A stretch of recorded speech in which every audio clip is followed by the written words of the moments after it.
Plants जो है वो ये नहीं कहता कि मैं मराठी प्लांट हूँ, कि मैं तमिल प्लांट हूँ, कि मैं इंग्लिश समझता हूँ, कि मैं हिंदी समझता हूँ। वो बस हमारे इमोशन समझता है, जो हमारे अंदर पॉजिटिविटी है, हम उसके पास जाकर जो बात कह रहे हैं तो वो हमारी पॉजिटिविटी जो उसको फील हो रही है उससे वो चीज ग्रोथ दिखती है। अगर ये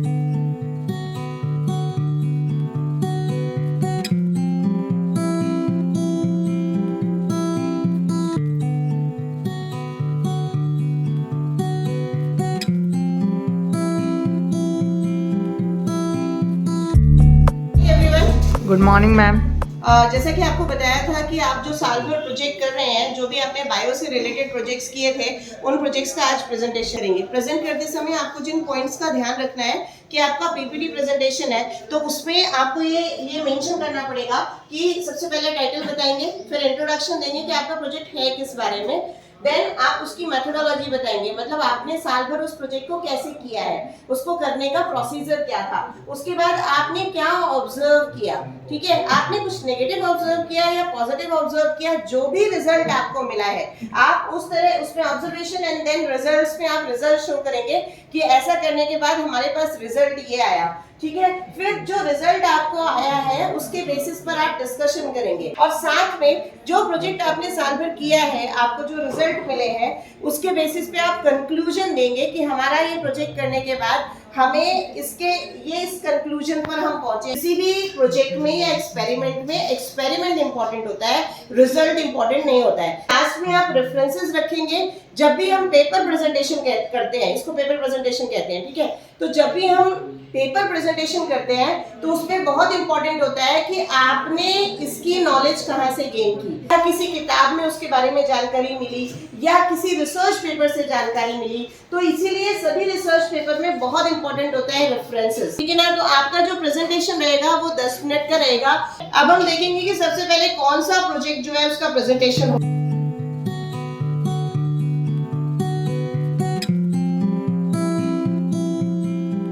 नमस्कार, मेरा नाम आशुतोष द्विवेदी, मैं कक्षा 11वीं का छात्र CM rise government Mahatma Gandhi से। ये हमारी प्रेजेंटेशन है। मेरे प्रोजेक्ट का नाम है प्लांट इमोशन। नेक्स्ट, ये जो हमारे मेंबर्स हैं मनस्वी, निक्की, मैं और हर्षित, सुमित और विनय, ये आपके लिए मैं प्रेजेंट आपको कर रहा हूँ। Next, introduction. ये जो प्लांट इमोशन का जो प्रोजेक्ट सबसे पहले 1848 में किया गया था, किनके द्वारा किया गया था उनका नाम यहाँ पर मेंशन है, गुस्ताव फ्रैंकल, जो कि एक साइकोलॉजिस्ट थे, जिन्होंने ये सजेस्ट किया था कि हाँ, प्लांट्स जो है वो इमोशंस मतलब एक्सेप्ट करते हैं, कैपेबल है इमोशन करने के। तो उन्होंने ये चीज कही थी। और प्लांट्स जो है हेल्दी इफेक्ट भी दिखाते हैं और नेगेटिव इफेक्ट भी दिखाते हैं। नेक्स्ट, मेथोडोलॉजी में हमने 2 प्लांट्स किए थे, उसका नाम प्रोटोन्स प्लांट था। तो उसमें हमने एक को पॉजिटिव नेम दिया था, एक को नेगेटिव नेम दिया था। तो हमारे ग्रुप में 6 मेंबर्स थे, तो हमने 3 मेंबर्स डिवाइड करके एक को नेगेटिव बोलने को कहा, एक को पॉजिटिव बोलने को कहा। तो हम उसको ट्रीट कैसे करते थे, नेगेटिव प्लांट को हम स्टूपिड बोलते थे, आई हेट यू बोलते थे, और हम पॉजिटिव को ऐसे ट्रीट करते थे जैसे आई लव यू। ऑब्जर्वेशन, जब मतलब हमने प्लांट लगाया था फर्स्ट टाइम उसकी लेंथ 47 डेज में बढ़ी थी 26 सेंटीमीटर, और जब 61 डेज हुए तो हमने देखा कि उसकी लेंथ 28 सेंटीमीटर है, जो विड्थ है वो उसकी 30 सेंटीमीटर है। नेक्स्ट, ये नेगेटिव प्लांट की टेबल है। जैसा कि हमने फर्स्ट डे देखा था, उसकी 24 सेंटीमीटर लेंथ थी और 25 सेंटीमीटर ब्रेथ थी, उसको हमने 20 ml वाटर दिया था। नेक्स्ट, हम लास्ट डे देखा था तो उसकी लेंथ हो गई 30 सेंटीमीटर एंड ब्रेथ हो गई। जब हमने रिजल्ट देखा 3 महीने बाद, तो हमें ये देखने को मिला कि जो पॉजिटिव प्लांट है उसकी लेंथ तो छोटी है मगर वो घना ज़्यादा था नेगेटिव प्लांट से। और हमने ये भी देखा कि जो पॉजिटिव प्लांट है उसमें नई नई पत्तियां आ रही थी, और जो नेगेटिव प्लांट है ना उसमें ना उसकी जो पत्तियां थी ना वो झड़ रही थी। तो हमें यही रिजल्ट मिला कि हाँ, इमोशंस होते हैं, वो हमें सुनते हैं। डिस्कशन में हमने ये देखा कि हमने अपनी जो हमारी टीचर है उनने हमें बताया कि उसमें प्लांट इमोशंस होते हैं।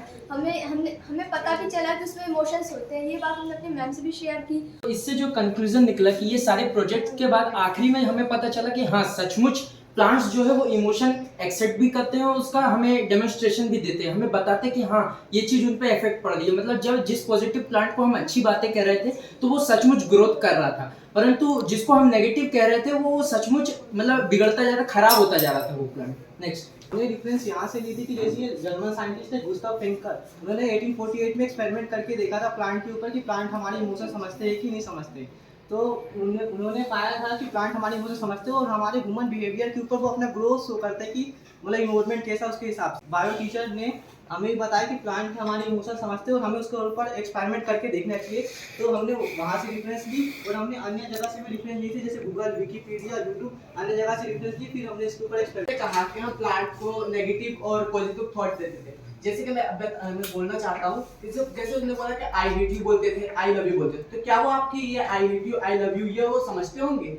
जैसे और ये दूसरी बात ये बोलते हैं कि I hate you, I love you, वो तो हो सकता है ना समझते हो, तो अपन ये से भी तो बोल सकते हैं कि तुम्हारी पत्ती अच्छी नहीं है, तुम्हारी टहनी अच्छी नहीं है, तुम ग्रोथ नहीं कर रहे। प्लांट जो है वो ये नहीं कहता कि मैं मराठी प्लांट हूँ, कि मैं तमिल प्लांट हूँ, कि मैं इंग्लिश समझता हूँ, कि मैं हिंदी समझता हूँ। वो बस हमारे इमोशन समझता है, जो हमारे अंदर पॉजिटिविटी है, हम उसके पास जाकर जो बात कह रहे हैं तो वो हमारी पॉजिटिविटी जो उसको फील हो रही है उससे वो चीज ग्रोथ दिखती है। अगर ये चीज फील नहीं कर रहा होता तो ना उसमें ग्रोथ दिखती और नेगेटिव प्लांट में ना वो नष्ट होता। Thank you. जो आपने पॉजिटिव प्लांट को जिस तरह से ट्रीट किया को और जो नेगेटिव को किया, आपने पॉजिटिव में पानी जिस तरह दिया वैसे ही नेगेटिव में दिया कि उसमें कम दिया कुछ? नहीं, दोनों में इक्वल दिए थे, पानी और बस आपने आपका रिएक्शन चेंज किया। बस वहाँ पानी, सारी न्यूट्रिशन, सारी चीजें, बस उसमें चेंजमेंट लाया था कि हमें इमोशंस देखने थे उसके, कि उसमें बदलाव आता है कि नहीं। अच्छा ठीक है, और किसी का प्रश्न? सेम प्लांट में होता है कि डिफरेंट प्लांट में कर सकते नहीं, हमने सेम प्लांट्स में किया था, क्योंकि अगर डिफरेंट प्लांट में रहेंगे तो उसमें बहुत सारी डिफेक्टिव चीजें आ सकती है कि उनकी ग्रोथ अलग अलग टाइमिंग पे हो सकती है, तो इसलिए सेम प्लांट किया था। No questions. चलो थैंक यू।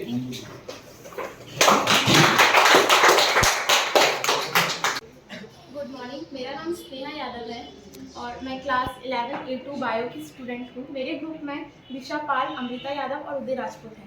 हम चारों ने मिलकर सीडबिन प्रोजेक्ट के ऊपर वर्क किया है। जैसे कि हम लोग देखते हैं कि हमारे घरों में हम डस्टबिन वगैरह रखते हैं, जिसके अंदर उसका क्या यूज़ रहता है कि हमारे घर से जो भी कचरा निकलता है हम उसके अंदर डाल देते हैं, ठीक है। तो उसके अंदर हम लोग जो भी हमारे घर में यूज़ करते हैं, जैसे जो फ्रूट्स या वेजिटेबल्स हम यूज़ करते हैं, जो उनकी सीड्स निकलती हैं, हम अगर उन्हें इन सीड बिन के अंदर डालेंगे तो हमें इसके लिए कुछ भी नहीं करना है, बस हमें इसको रखना है और इसके अंदर जो भी सीड निकल रही है उसको हमें इसके अंदर डालना है। उसके बाद हमें इसे कहीं भी किसी भी खुली जगह पे जाके इसको हम डाल देंगे और उसको सॉइल प्रोवाइड हो जाएगी, तो जिससे ये वहाँ पे ग्रो करने लगेगा। नेक्स्ट, जैसे कि अगर हम इसका इंट्रोडक्शन में देखें कि हमारा मेन पर्पस क्या था इस प्रोजेक्ट को करने का, तो हमारा मेन पर्पस था कि सीड्स जो हैं, जो कि हम उसे ऐसे ही प्लास्टिक में बंद करके फेंक देते हैं, तो उसको ना फेंक के अगर हम उसको सॉइल प्रोवाइड कर देंगे तो वो वहाँ पे ग्रो करने लगेगी। ये चीज़ देखी कि जब हम किसी फ्रूट को खा के उसका फल जो है हम प्लास्टिक के अंदर डाल देते थे, प्लास्टिक के अंदर डालने के बाद ये होता था कि उसको हम कहीं पर भी फेंक देते थे। फेंकने के बाद जो प्लास्टिक होता है प्लास्टिक के अंदर डालते थे, प्लास्टिक कंपोस्ट कभी नहीं होता। कंपोस्ट बच्चों से सीड्स मंगाए कस्टर्ड एप्पल के। सीडबिन प्रोजेक्ट है, इनकी रिजल्ट्स अभी पेंडिंग है, हम इस पे अभी भी काम कर रहे हैं। हमने approx thousands of seeds collect कर लिए हैं। इफेक्टिव तरीका है कि हम इस तरह से सीड्स को बचा सकते हैं और ये सीडबिन्स कहीं भी रखे, हम कहीं भी आगे जैसे पब्लिक प्लेस पे भी रख सकते हैं। उन्हें बोल सकते हैं कि यहाँ पे आप जो सीड्स फेंक रहे हैं पॉलिथीन बैग्स में जो 1000 ऑफ ईयर्स तक डिकम्पोज नहीं होती हैं, उसमें भी कुछ बुक्स हैं सीडबिन्स के ऊपर जिसके बारे में जिसमें लिखा है कि सीड्स कैसे ग्रो कर सकते हैं, सीड्स किस सॉइल में ग्रो करनी चाहिए। जो हमने हमारा जो सीडबिन बनाया है इसमें हम लोग ने कोई भी प्लास्टिक का यूज़ नहीं किया है। ये वुड से बना हुआ है, ये पूरा इको फ्रेंडली है, इसमें हमने प्लास्टिक का यूज़ नहीं किया है। हमने हमारे पूरे प्रोजेक्ट में ये भी ऑब्जर्व किया है कि हम लोग अगर सीड्स को प्लास्टिक में बांध के फेंक दे रहे हैं तो वो क्या हो रहा है कि वो प्लास्टिक में ही रह रही है, वो कंपोज नहीं हो पा रही है और वहीं रखे उसका जो लाइफ स्पैन है वो वहाँ पे ख़त्म हो जाता है। तो अगर हम ये चाहते हैं कि हमारा प्रोजेक्ट और भी आगे जाए और हम इसका यूज़ करें, हमारे हाउसेस में लगाएं इसको या पब्लिक प्लेसेस पे लगाएं, तो जिसमें सीड्स डल जाएंगी और अगर हम इसे किसी भी खुली जगह पे डाल देंगे तो ये वहाँ पे ग्रो करने लगेंगे। Thank you.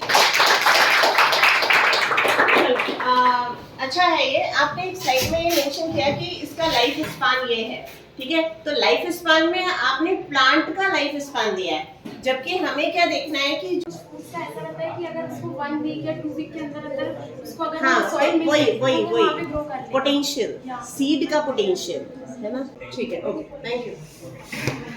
Good morning everyone, my name is Suman Padam. My team का नाम गवर्नमेंट वॉलंटियर्स है और मेरी टीम जैसा कि आप सभी जानते हैं, हमारे घर में सब्जियों के छिलके और कचड़े निकलते हैं, हम इसी पन्नी में बांध के उसको फेंक देते हैं।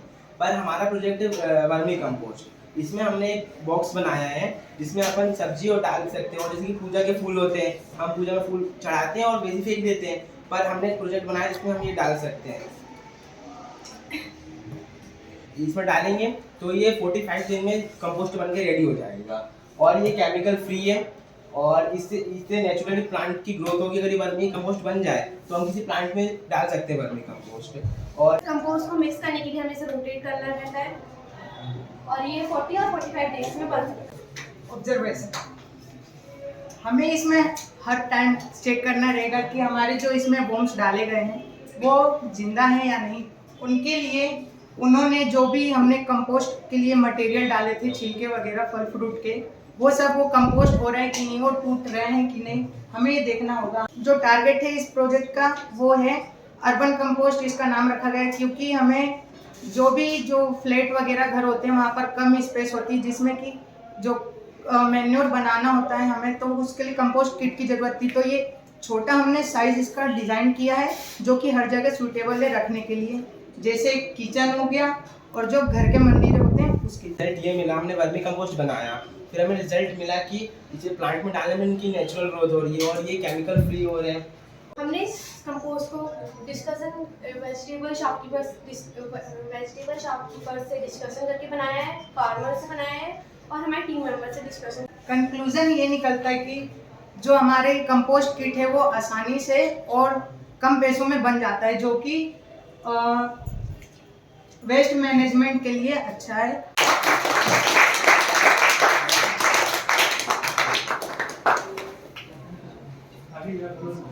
अपने क्लासमेट्स के सामने प्रेजेंट कर रहे हो, इतने ज़्यादा घबराए हुए हो, जो आप लोग बोलना चाह रहे थे वो भी नहीं निकल पा रहा। सही नहीं बोल रहे, प्रशांत को पसीना आ रहा है। हाँ, एनी क्वेश्चंस? हाँ, अगर हम इसे घर में बनाना चाहें तो इसमें लगभग कितनी कॉस्ट आएगी? ये हमारा बन गया है लगभग 450 रुपये में। ये इसी टाइप का है, आप आराम से बना सकते हो, चाहे तो आप इसको छोटा करें। इसमें जो मटेरियल रिक्वायर्ड है वो 450 के अप्रोक्स में हमने बनाया है, तो आप जितना बड़ा इसका साइज रखोगे उतना इसका अमाउंट है। तो ये वेस्ट मटेरियल से बन सकता है, ये जो आपने पूरा बनाया? हाँ, बन सकता हमने वेस्ट मटेरियल से ही बनाया है। शॉपकीपर से अगर जाके पूछो तो मिल सकता है, अगर फिनिशिंग चाहिए प्रॉपर तो कॉस्टली मिल सकता है। ठीक। इसमें सिर्फ वेस्ट डाल देंगे तो ये वर्मी कंपोस्ट जैसा भी बन जाएगा या कोई केमिकल भी डालना पड़ेगा? इसमें केमिकल डालने की जरूरत नहीं, क्योंकि हम इसको देने के समय पे हम आपको बॉम्ब्स हाइब्रिड के बॉम्ब्स है ना प्रोवाइड करेंगे, जो कि फर्स्ट टाइम तो ये फ्री होगा। फर्स्ट टाइम फ्री होगा, हम जब ये किट देंगे आपको, उसके बाद नेक्स्ट टाइम आपको लेना पड़ेगा। वो बॉम्ब्स क्या करेंगे, जो भी आप जैसे छिलके वगैरह घर पे बच जाते हैं सब्जियों के, उनको आप डालोगे तो वो कंपोस्ट करेंगे। इसमें केमिकल फ्री मैन्योर बनेगा। ये कंपोस्ट कितने दिन में रेडी हो जाता है? 40 to 45 डेज। ओके, आपने इसमें एक लोगो यूज किया है बायोडिग्रेडेबल का, वो किसका लोगो है? वो हमने गूगल से निकाला। क्या आप किसी का भी लोगो इस तरह से ले सकते हैं, वो कॉपीराइट फ्री है? नहीं। तो जब आप कोई भी इमेज ऐसे लेते हैं, किसी का भी लोगो या इमेज आप लेते हैं, तो आपको सबसे पहली चीज़ ये चेक करनी है कि क्या वो कॉपीराइट फ्री है, क्योंकि आप किसी का भी लोगो कहीं पर भी शो नहीं कर सकते। तो अगर आप इसको चाहते हैं कि इसकी मार्केटिंग हो, मतलब इसको अगर आप एक ब्रांड बनाना चाहते हैं, तो उसके लिए बहुत जरूरी है कि इसका एक नाम हो और आपका एक लोगो हो। तो आपने लोगो डिजाइन किया है अपने लिए? वो अभी पेंडिंग में है, वो आने वाले समय में वो तैयार हो जाएगा। तो आप एक लोगो, आप अपना एक लोगो, आप अपना एक इसका एक नाम और एक लोगो डिजाइन करिए, ठीक है? Thank you.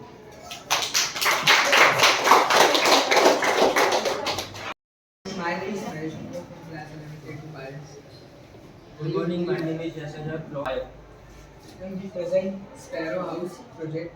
इसमें हमने ये प्रोजेक्ट इसलिए बना रहे हैं, जैसा कि हम देख रहे हैं गौरैया जो चिड़िया है वो लुप्त होती जा रही है शहरी जीवन से। और पहले जो हमें देखने को मिल जाती थी सुबह सुबह, और आजकल जो देखने को कम मिल रही है बहुत, तो इसका कारण ये है कि उन लोगों को, इन चिड़ियाओं को शहरी जीवन में शेल्टर, सेफ शेल्टर, इसीलिए हमने ये सेफ शेल्टर बनाया। हमारा ये है कि हमारा मिशन ये है उसको बस सेफ शेल्टर प्रोवाइड करना है, जिससे कि वो शहरी जीवन में वापस आ सके। जो बर्ड है वो ओमनिवोरस बर्ड है, जो कि वेजिटेरियन और नॉन वेजिटेरियन दोनों वो करती है।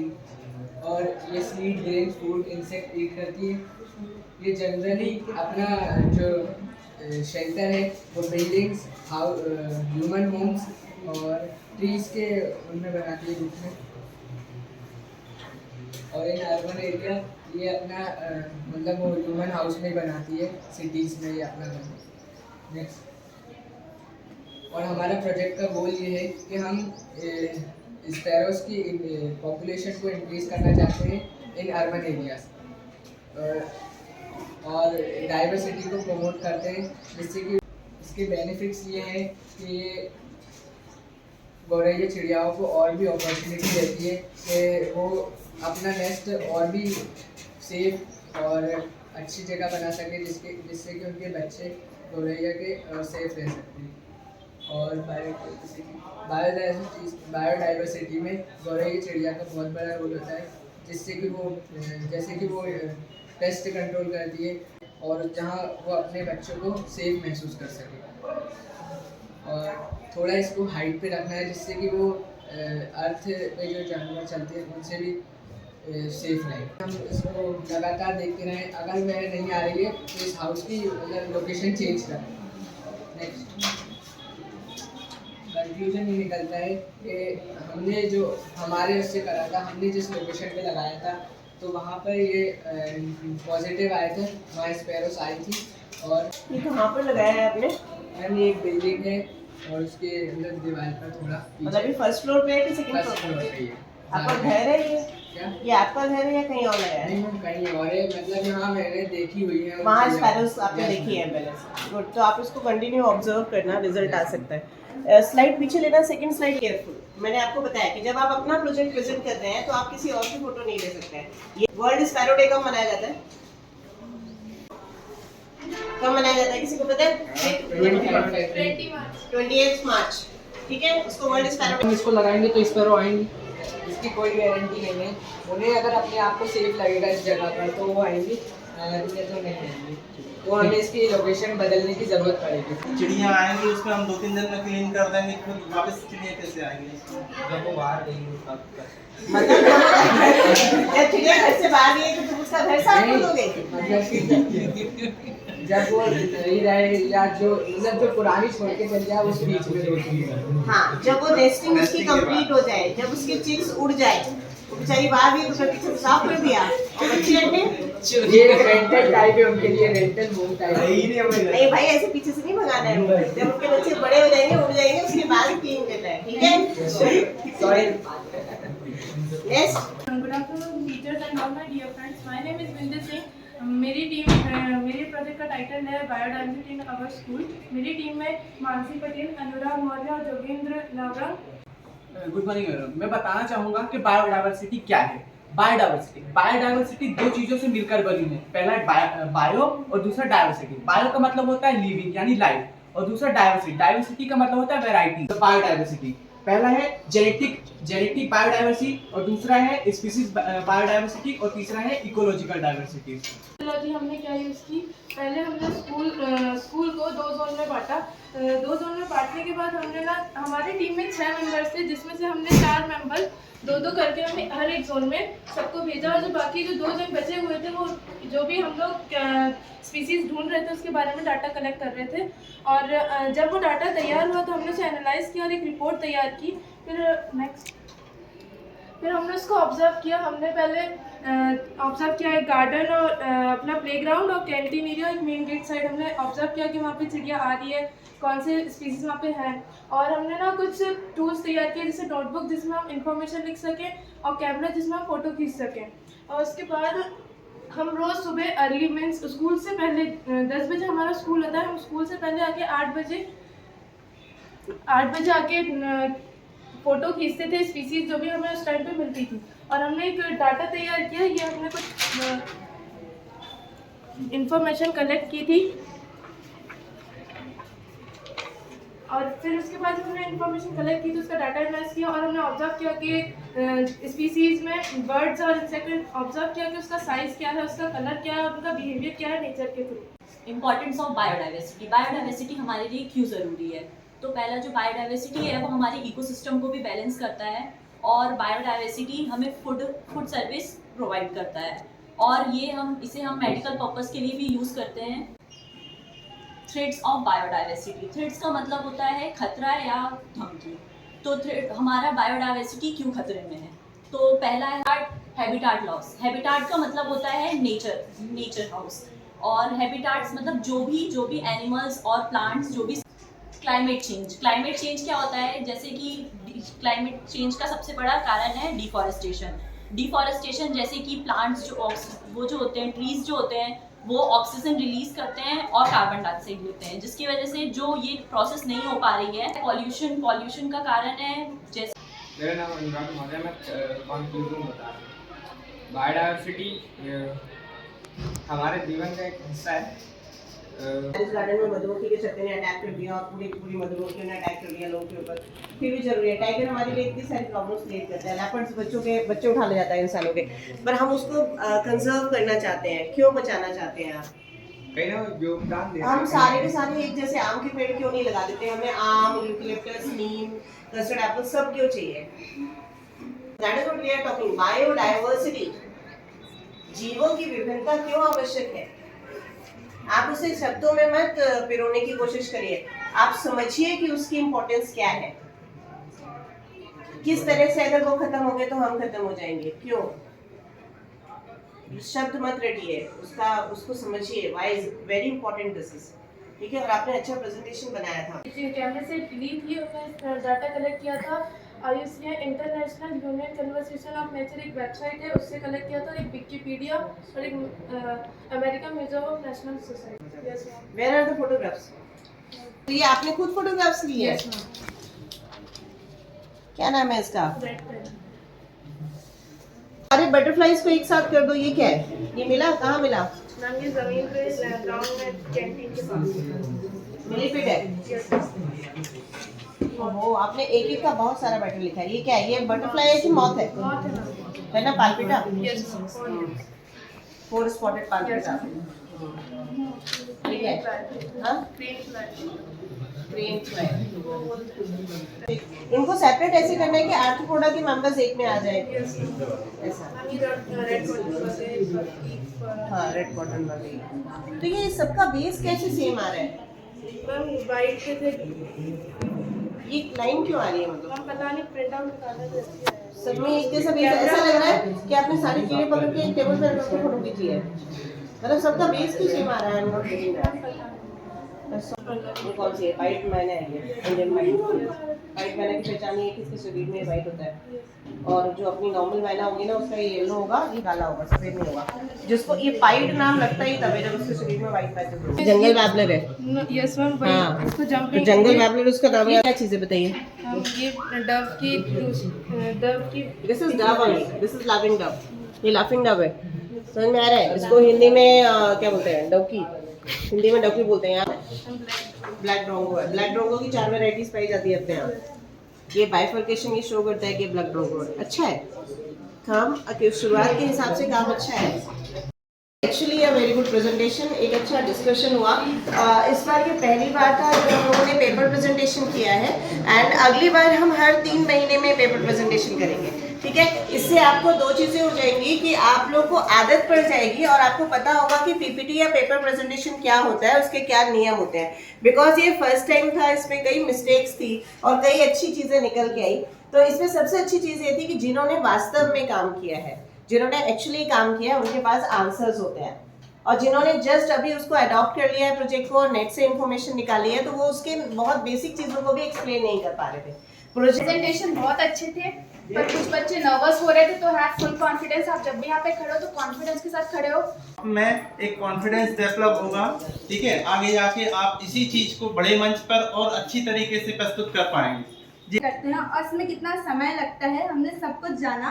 और thank you to Archana ma'am जिन्होंने हमको ये सब देखने के लिए अवसर पेड़ लिए। फिर उसके बाद जब हम लोग ने किया तो पहले तो कोई काम नहीं कर रहा था, इसके बाद फिर धीरे धीरे सबने इंटरेस्ट लिए।